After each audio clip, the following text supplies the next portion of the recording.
that again. Ooh, that looked like a bow. Hit him. Quincy Miller just drops him right there. Yeah, just shrugged him off. No real blow there though. PBA is your search terms. And you will not regret it. At bago nga ang lahat, baka naman po pwedeng makahingi ng isang subscription para sa ating channel or paki-follow na rin po kung nagustuhan nyo ang ating mga basketball update. At kung ito na may makakabigat para sa inyo, kahit isang like and share na lamang po. Maraming salamat po.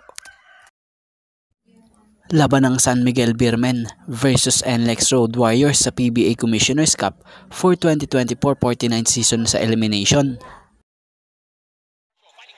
CJ Perez, no finish. Miller could not follow it up.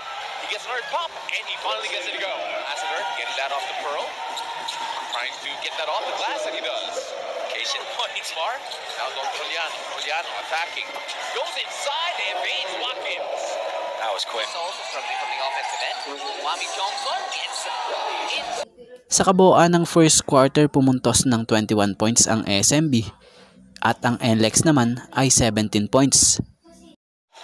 They go straight to Watkins at the post. Oh, and Miller hit that to the glass. And spacing not great for the NLEX Warriors, but it doesn't matter because Torres drains the can't get it go. Watkins trying to get it offensive.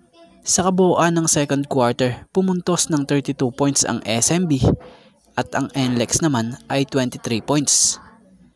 Kaya natapos ang first half, tanga ng SMB ang kalamangan sa score na 53-40. So ating abangan kung makakaahon ba ang NLEX sa second half or kung tuluyan bang madodomina na talaga ng SMB etong laban.